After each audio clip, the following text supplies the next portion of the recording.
My favorite part of raising meat chickens is the chicken. I love chicken. My second favorite part of raising meat chickens is using these little guys to knock down all this vegetation that grows up in our pastures.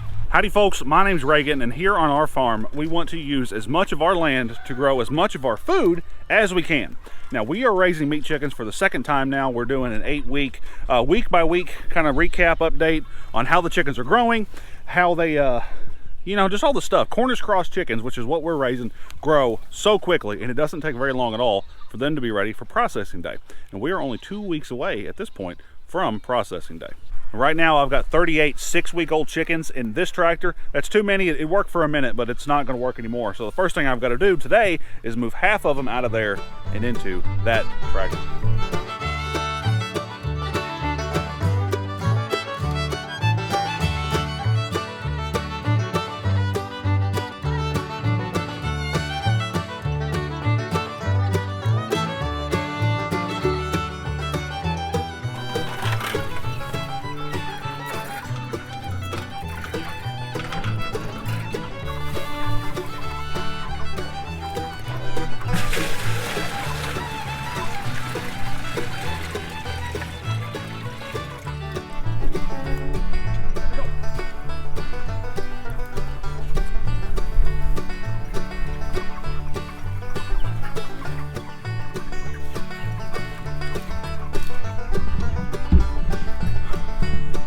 Park the camera just about a foot too close.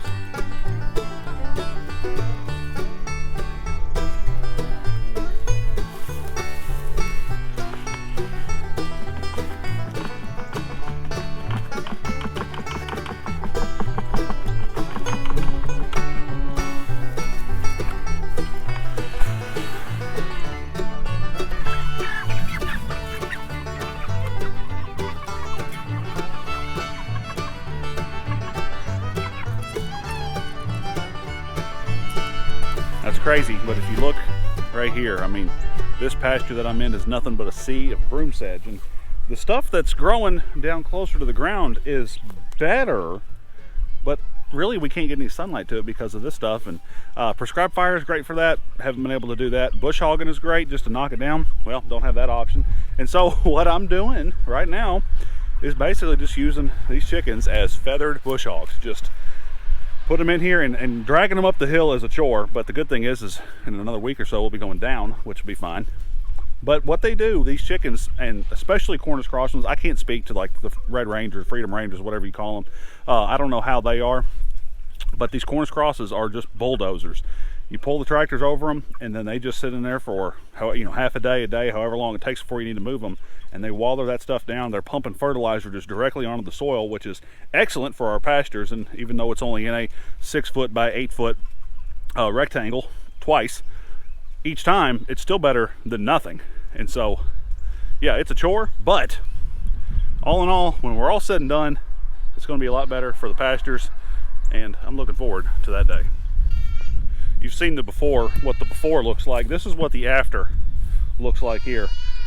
This broom sedge, it's very brittle. Once it gets dry, it's, from last season, I guess, it's been up for quite a long time.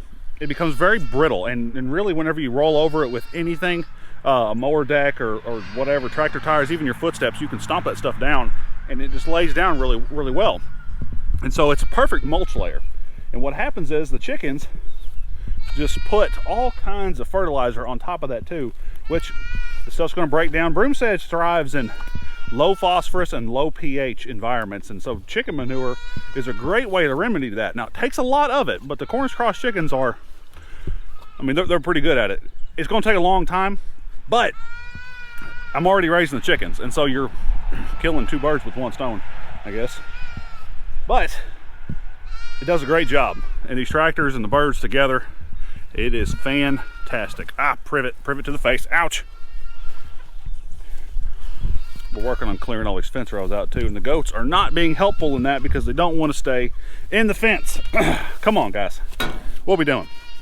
Each week here on the channel, as we raising these birds, we are getting a weight on them, taking 3 birds, getting an average weight, tracking their growth. I compared it to last year, and we were, I think, 3 ounces different between last year's weights at 5 weeks and this year's weight at 5 weeks. And that, to me, is basically, if I've got 38 birds, I'm just picking 3. That's kind of like within a statistical, you know, I could have just picked 3 different birds. So I'm not even worried about that. I think they're growing basically about the same. We'll do it today, and we'll see how they're doing. In my little free shopping bag, they are about to outgrow it, but that's okay. Low battery, I know, but like, you're gonna work for me, ain't you? This digital scale goes through more batteries. Come on, work for me now. This looks like this is one of the smaller birds in here. Come on. All right, 3.99 pounds. I'm surprised.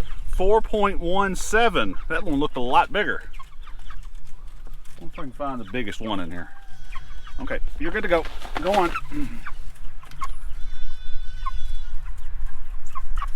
All right, 4.55.